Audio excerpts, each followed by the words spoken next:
Sa unang birada ng mga balita, pinanghinayangan ng mga senador ang pagkakapuslit ng puganteng si Zaldico mula sa kamay ng Czech Republic authorities. Ang kabuang detalye ng balitang yan, ihatid sa atin ni Gazi Sari.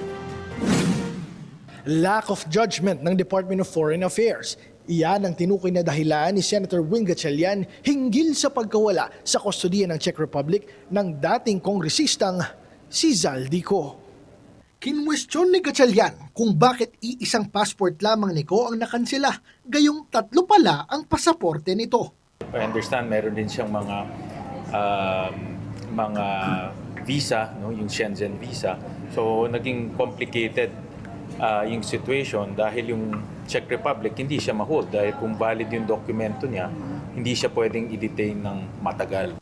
Criminal mind, ganyan inalarawan ni Gatchalian ang dating mambabatas sapagkat tila pinagplanuhan ito bago pa man mahuli at alam na kaagad kung anong gagawin.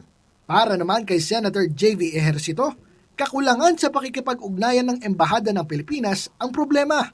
Kasi nagpadala tayo ng contingent para so dapat sila yung nagsabi nila na nandun pa or need the information or whether he's in custody or not bago nagtulak doon.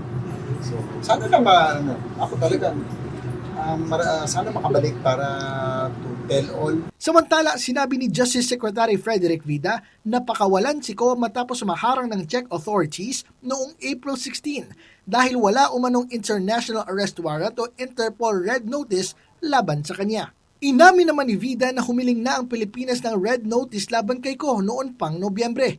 Pero hanggang ngayon ay wala pa ring aksyon mula sa Interpol. Sa ngayon, kumpiyansa naman si Gatchalian na hindi pa huli ang lahat at temporary setback lamang ito. Ngunit dahil alam na ang iba't ibang problema ay mabilis na aksyon na ang kailangan gawin ng pamahalaan.